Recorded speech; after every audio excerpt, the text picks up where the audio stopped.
Joining in now, Associate Professor of Mathematics and Data Science at Bentley University, Noah Giansiracusa, Associate Professor at Computer Science and Engineering at the University of Louisville, Roman Yampolskiy. All right, gentlemen, I'm glad we got you both back on here.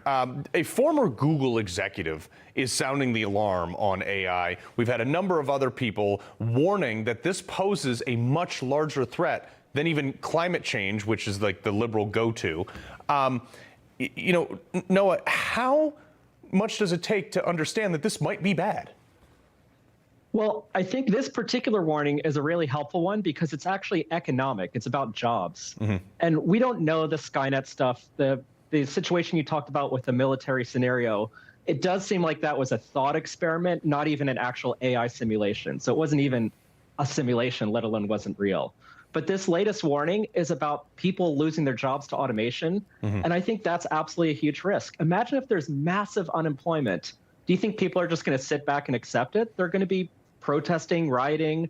There's going to be a huge amount of upheaval if people just start losing their jobs to computers. Well, that is a real risk. And Roman, this has happened. Like BuzzFeed chopped a third of their staff, I think it was, and their stock rose massively, like incrementally huge overnight. So there has to be, to some extent, an economic boom in some sectors, but people, like Noah said, people will lose their jobs. How do you balance the two? So there are definitely a lot of companies doing really well in this market. All the big AI companies, Google, Apple, they all through the roof. So if you are either invested or working for one of them, you're probably doing really well. We will lose a lot of jobs. It's not surprising. Some new jobs will be created, but I think it's not as important as the conversation you had before about existential risk, about military involvement with this technology. If we integrate AI with weapons, this is not going to be just an economic problem. Yeah, well, but Noah, back to the job side of this things.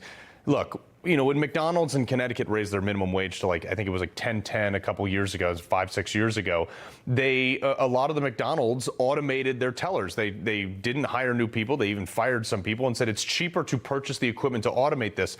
Okay, fine. Jobs were absorbed elsewhere in the economy. However, when something's cheaper and the private sector is driving this, is there any mechanism to dial it back in the interest of safety versus economics? Well, I think one key thing to keep in mind is the pace of this development, right? Throughout history, we've had technology replacing workers. And yeah, it's difficult in the immediate aftermath, but then we kind of figure it out. And part of what makes AI so novel and risky is what you're describing, that sort of McDonald's type automation. That's happening, or it's going to be happening to so many jobs so quickly that the shock value, the ability of society to absorb that is very tricky. Well, as far as what to do about that, yeah, it's a good question that we have to really have these discussions. Roman, for so long, the NSA, the government, they've collected data on any number of things. I mean, pick a category, anything. Some of it's for better, some of it's for worse, whatever. However, they've not been able, there's no effective way for them to process this data, and therefore bad guys get through, but also good guys get caught up in it. How impactful is AI being able to process data at a rate far greater than any human-based system could? And what does that do for anything from law enforcement to regulations?